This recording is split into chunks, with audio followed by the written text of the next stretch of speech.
आज के क्लास में हम लोग सदिशों के प्रकार के बारे में पढ़ने वाले हैं। हेडिंग डालना है सदिशों के प्रकार। इंग्लिश में क्या कहते हैं? Types of vector. Types of vector. इसमें सबसे पहला जो हम लोग पढ़ना है, नंबर देते के लिखना है। सबसे पहला जो पढ़ना है वो है शून्य सदिश के बारे में पढ़ना है। कौन सा? तो शून्य सदिश, जिसको अगर इंग्लिश में नाम लिखेंगे तो इसको बोलते हैं जीरो वेक्टर, या एक और नाम से जानते हैं नल वेक्टर के नाम से।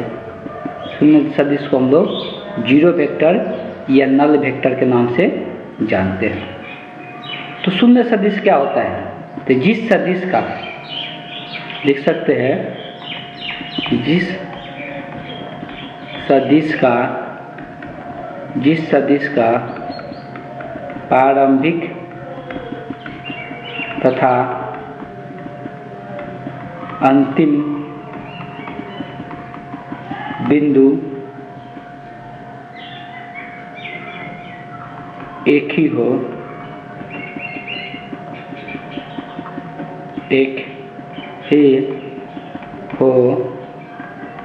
उसे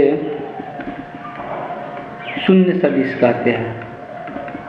शून्य सदिश कहते हैं।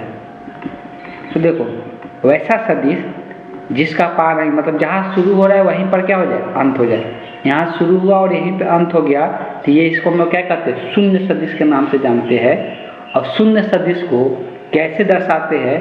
तो शून्य सदिश को जीरो वेक्टर से दिखाते हैं। जीरो वेक्टर से इसको दर्शाते हैं, जिसका परिमाण भी क्या होता है? शून्य होता है। शून्य सदिश का परिमाण भी शून्य होगा। तो शून्य सदिश को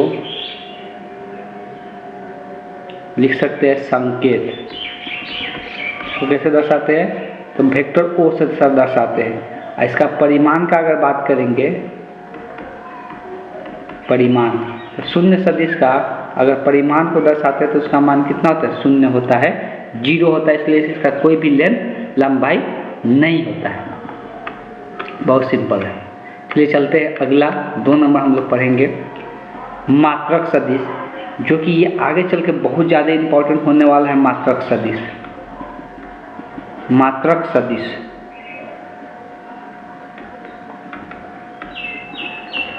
या इकाई सदिश भी कहते हैं। मात्रक सदिश कहे या इकाई सदिश भी कहते हैं, दोनों नाम ध्यान में रखना है। इसको इंग्लिश में बोलते हैं यूनिट वेक्टर। इसको इंग्लिश में क्या कहते हैं? यूनिट वेक्टर के नाम से जानते हैं। इसको हम मात्रक सदिश कहते हैं। तो ऐसा सदिश जिसका परिमाण एक हो, लिखेंगे जिस सदिश का परिमाण एक हो, उसे मात्रक सदिश कहते हैं। जिस सदिश का परिमाण क्या होता है? एक होता है, उसको हम लोग मात्रक सदिश कहते हैं।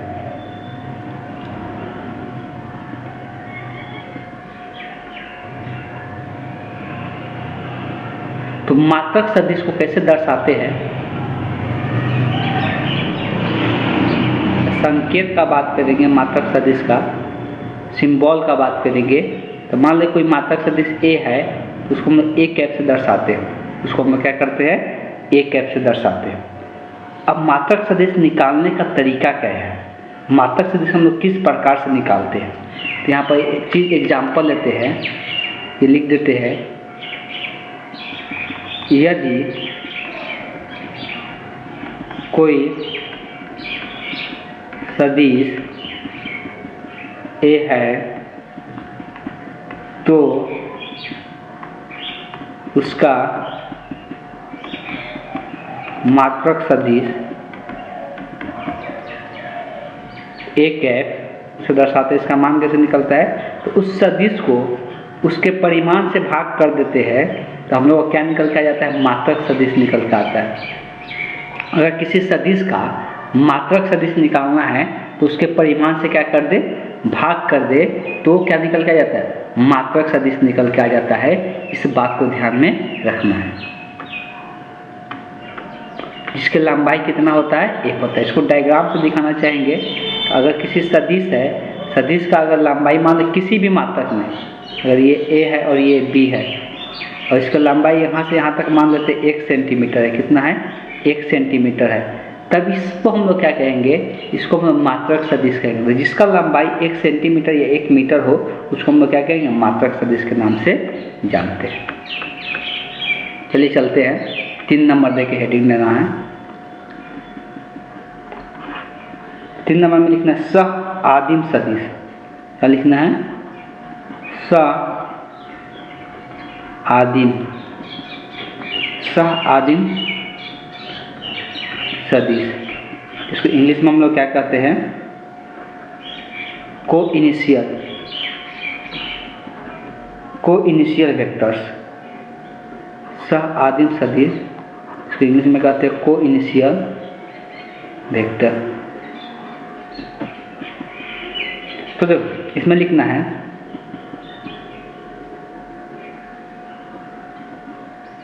डेफिनेशन में, जब 2 या 2 से अधिक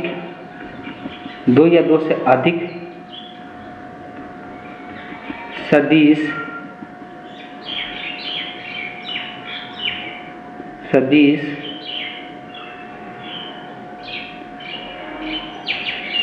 2 या 2 से अधिक सदिश का प्रारंभिक बिंदु 2 या 2 से अधिक सदिश का प्रारंभिक बिंदु एक ही हो उसे सह आदिम सदिश कहते हैं। तो जब वैसा सदिश जिसका 2 या 2 से अधिक सदिश हो सकता है, जिसका प्रारंभिक बिंदु क्या होता है, एक ही होता है, तो क्या कहलाता है, सह आदिम सदिश के नाम से जानते हैं। जैसे मान लेते हैं बहुत सारे सदिश है जो कि एक ही बिंदु से निकल रहा है। एक ए सदिश है, एक इधर बी सदिश है। सबका देख सकते हैं इनिशियल पॉइंट क्या है, एक ही है। सबका क्या है, इनिशियल पॉइंट एक ही है। जब किसी सदिश का इनिशियल पॉइंट प्रारंभिक बिंदु एक ही होता है तो क्या कहलाता है, तो वो सह आदिम सदिश कहलाता है। यहाँ पर लिख सकते हैं ए, बी तथा सी सह आदिम सदिश है, सह आदिम सदिश है। ठीक है। तो जिस भी सदिश का इनिशियल प्रारंभिक बिंदु एक ही होगा उसको हम लोग क्या कहेंगे, सह आदिम सदिश के नाम से जानते हैं। यह हो गया 3 नंबर। अब हम लोग 4 नंबर के बारे में चर्चा करेंगे। 4 नंबर में हेडिंग डालना है, क्या है, तो संरेख सदिश। क्या है, संरेख सदिश। इसको इंग्लिश में क्या कहते हैं, कोलिनियर वेक्टर।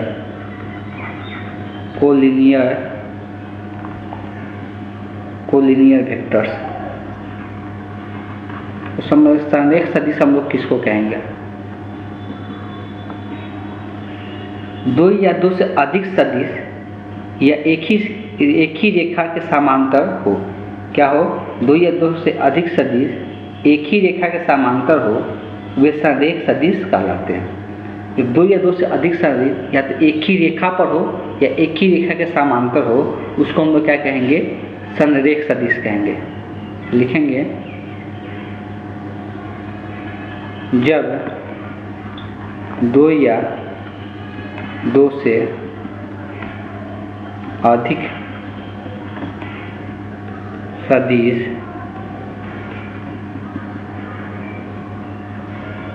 एक दूसरे के समांतर हो उसे संरेख सदिश कहते हैं, उसे संरेख सदिश कहते हैं। जब दो या दो से अधिक सदिश एक दूसरे का क्या हो, समांतर रहे, तो उसको हम लोग क्या कहेंगे, संरेख सदिश कहेंगे। मान लेते हैं कि ये एक सदिश A है, ये एक सदिश B है, समांतर दिख रहा है ना, ये एक सदिश C है, ये तीनों के तीनों एक दूसरे क्या है, समांतर है। इसीलिए यहाँ पर क्या होगा, सदिश A, सदिश B तथा सदिश C संरेख सदिश कहलाएगा, संरेख सदिश है। दिशा उल्टा हो उससे कोई दिक्कत नहीं है, बस क्या होना चाहिए, समांतर होना चाहिए। जैसे C का दिशा यहाँ पर विपरीत है तो उससे कोई दिक्कत नहीं है, ये क्या होना चाहिए, सिर्फ समांतर होना चाहिए। या परिमाण में कमी बेसी है, जैसे परिमाण में अधिक भी हो सकता है, कोई कम भी हो सकता है, तो परिमाण में भी कमी बेसी रहे उससे कोई लेना देना नहीं है। सिर्फ अगर समांतर रहेगा तो क्या कहलाएगा, संरेख सदिश कहलाएगा। इस बात को ध्यान देना है। हम लोग चर्चा करेंगे अगला, कितना नंबर था ये, 4 नंबर, 5 नंबर हम चर्चा करेंगे। 5 नंबर में है समान सदिश, समान सदिश, तो इंग्लिश में हम लोग क्या कहते हैं, इक्वल वेक्टर के नाम से जानते हैं, इक्वल वेक्टर्स।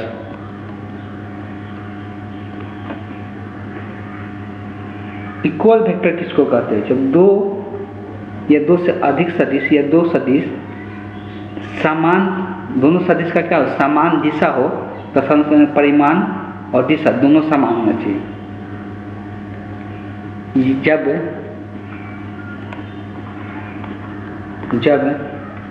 दो सदिशों का परिमाण तथा दिशा दोनों समान हो, उसे समान सदिश कहते हैं। तो जब ऐसा दो सदिश है जिसका परिमाण भी समान होना चाहिए, दिशा भी समान होना चाहिए, तभी जाके वो समान सदिश कहलाएगा। जैसे एग्जाम्पल लेते हैं, अगर हम बोलते हैं कि ये सदिश A है और ये सदिश B है, ये भी 10 सेंटीमीटर का है और ये भी 10 सेंटीमीटर का है, क्या आप बोल सकते हैं कि दोनों सदिश समान है? लिखेंगे A तथा B समान नहीं है, समान नहीं है। क्यों? इसलिए परिमाण तो समान है लेकिन दिशा क्या है, विपरीत है, इसलिए ये समान सदिश नहीं है। इस तरह से बहुत सारे एग्जाम्पल ले सकते हैं। मान लेते हैं ये 15 सेंटीमीटर का है, ये सदिश A है, ये सदिश B है जो 10 सेंटीमीटर का है। क्या ये समान है? ये भी नहीं है। क्यों? दिशा इसमें समान है, लेकिन दिशा समान है लेकिन परिमाण समान नहीं है। देख सकते A तथा B समान सदिश नहीं है, A तथा B समान सदिश नहीं है। पता चल गया क्यों? इसलिए कि इसमें दिशा तो समान है लेकिन परिमाण समान नहीं है। दोनों चीज़ समान होना चाहिए, तभी जाके क्या होगा, वो समान सदिश होगा। 3 नंबर एक एग्जाम्पल लेते हैं। ये 10 सेंटीमीटर का है और ये सदिश A है, ये भी 10 सेंटीमीटर का है और ये सदिश B है। ये क्या समान है? क्या ये भी समान नहीं है, इसलिए कि परिमाण तो समान है लेकिन दिशा अलग है। तो लिख सकते हैं A तथा B समान सदिश नहीं है। एक और एग्जाम्पल लेते हैं। ये 10 सेंटीमीटर का है, सदिश A है, और ये भी 10 सेंटीमीटर का है, ये सदिश B है। अब इस केस में क्या देखने को मिलता है कि परिमाण भी समान है और दिशा भी क्या है, समान है। जब परिमाण और दिशा दोनों समान है तो सदिश क्या कहलाएगा? समान सदिश कहलाता है। ए तथा बी क्या कहलाएगा? ए तथा बी समान सदिश है, समान सदिश है। ठीक, इस तरह से समान सदिश का पहचान होता है। अब हम लोग बात करेंगे ऋणात्मक सदिश का। हम लोग बात करेंगे इसका ऋणात्मक सदिश का। तो 4 नंबर दे के लिखना है सभी को। ऋणात्मक सदिश,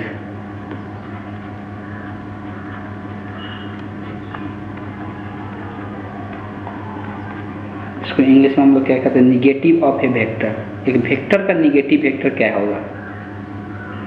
निगेटिव ऑफ ए वेक्टर।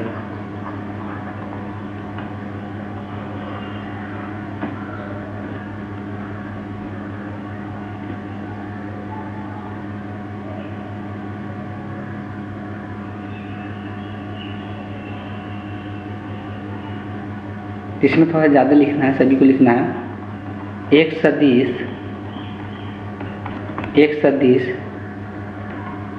जिसका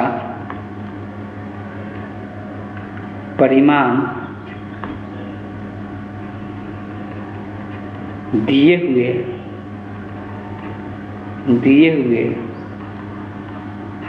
सदिश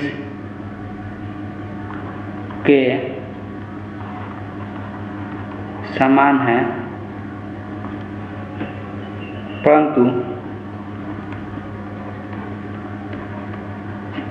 परंतु जिसकी दिशा दिए हुए सदिश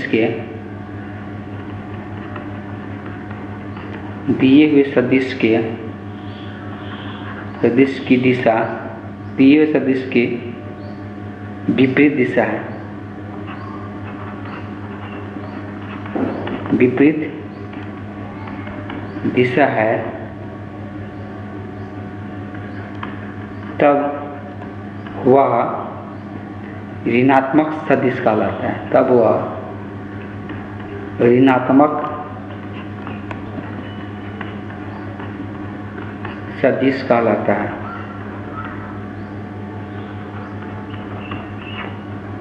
इसका मतलब समझते हैं। बोल रहा है कि कोई अगर एक सदिश ए है, ठीक है, और इसी परिमाण के एक सदिश बी है, लेकिन दिशा विपरीत होना चाहिए, ठीक है। इसी परिमाण के एक सदिश बी है, तो अपना सही से बना लेना, ये सदिश बी है और दिशा एक दूसरे के विपरीत है, तो जो बी होगा ए के ऋणात्मक सदिश कहलाएगा। जो बी होगा और उसको कैसे लिखा जाएगा? वेक्टर बी बराबर माइनस वेक्टर ए लिखा जाएगा। वेक्टर बी बराबर माइनस वेक्टर, जब दोनों का परिमाण समान होना चाहिए और दिशा क्या होना चाहिए? विपरीत होना चाहिए, तो एक सदिश दूसरे सदिश का क्या कहलाता है? ऋणात्मक सदिश के नाम से जाना जाता है। या तो इसको ऐसे लिखे, अगर इसको नाम देते हैं अगर ए और बी, तो यहाँ पर ये बन जाएगा बी और ये हो जाएगा ए। तो इसको उल्टा भी लिख सकते हैं। तो कहने का हमारा मतलब ये है कि ये बी ए होगा, क्या होगा सदिश? बी ए बराबर होगा माइनस ए बी की, इसलिए कि दिशा क्या है? इसके विपरीत है। इस बात को ध्यान में रखना है। तो ये था सदिश का प्रकार। अब हम लोग कुछ क्वेश्चन देखेंगे। उस क्वेश्चन में कुछ प्रश्नावली में भी कुछ क्वेश्चन दिया हुआ है, तो अपने से भी कुछ क्वेश्चन को बनाना है। सबसे पहले हम लोग जो क्वेश्चन दिया हुआ है उसको लेते हैं। सब चीज़ हो गया कंप्लीट। तो हम लोग कितना पढ़े? ये कितना प्रकार का सदिश? 2 2 4 2 6 प्रकार का सदिश अभी हम लोग डिस्कस किए हैं। देखेंगे तो यहाँ पे एक क्वेश्चन दिया हुआ उदाहरण 1। उदाहरण 1 को हम लोग देख सकते हैं क्या दिया हुआ है और उसको समझने की कोशिश करते हैं। इसमें दिशा के बारे में चर्चा किया गया है और दिशा के बारे में हम लोगों को नॉलेज होना चाहिए।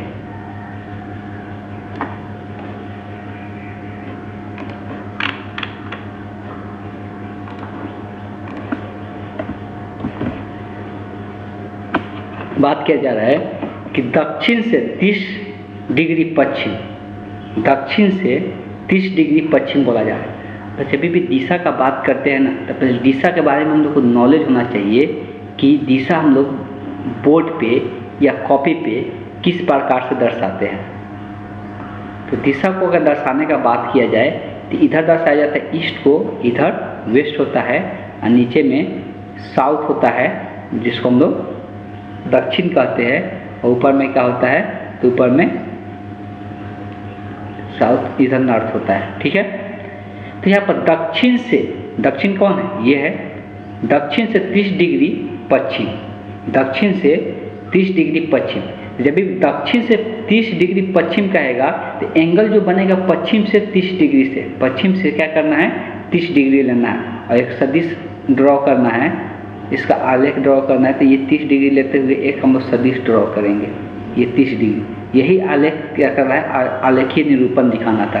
तो यहाँ पर ध्यान देना है 30 डिग्री पश्चिम में बोला है ना, 30 डिग्री पश्चिम में, तो यहाँ पे दक्षिण से बोला है ना, दक्षिण से, तो दक्षिण से 30 डिग्री पश्चिम में जाना है। तो यहाँ पर दक्षिण से, ये हो गया दक्षिण वाला लाइन, दक्षिण से 30 डिग्री पश्चिम, तो पश्चिम की ओर जाना। अगर दक्षिण से बोलता कि दक्षिण से 30 डिग्री उत्तर की ओर, तो इधर जाते, लेकिन यहाँ पश्चिम की ओर 30 डिग्री पश्चिम की ओर जाएंगे, और 30 डिग्री जाने के बाद एक लाइन ड्रॉ कर देना है, तो वही इस सदिश को रिप्रेजेंट करेगा।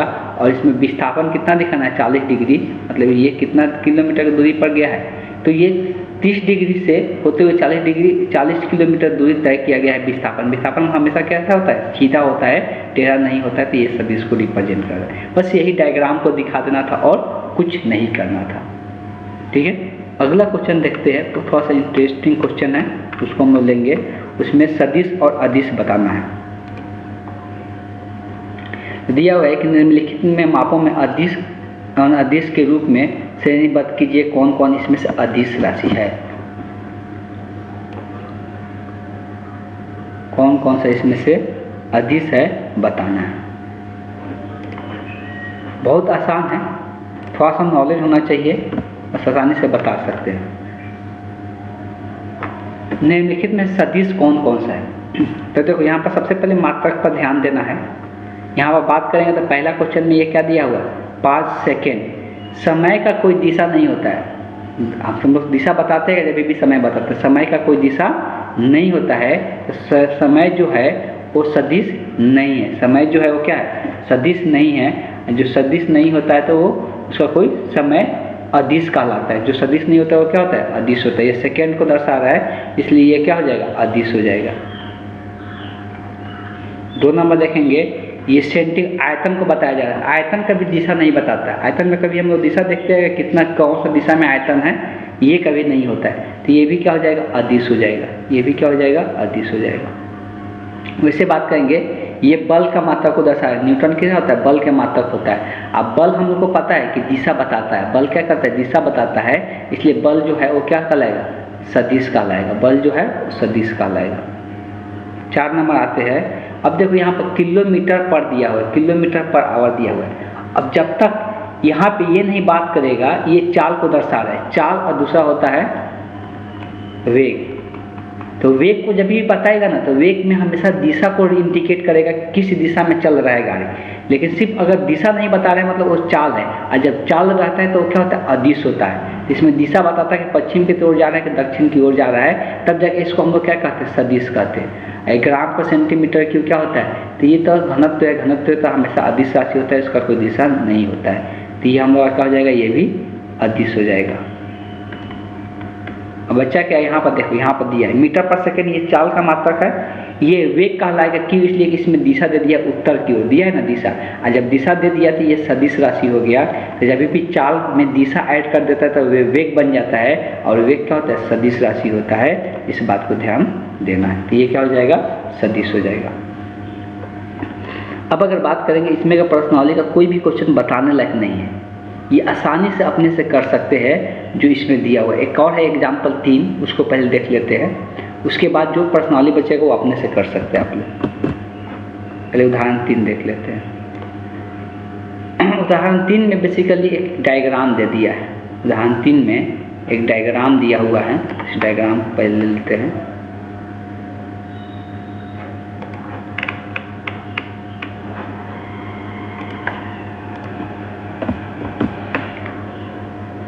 ठीक है। इधर ये डायग्राम दिया हुआ है, पहले कौन क्या चीज़ को इंडिकेट कर रहा है उसको हम लोग थोड़ा सा बता देते हैं।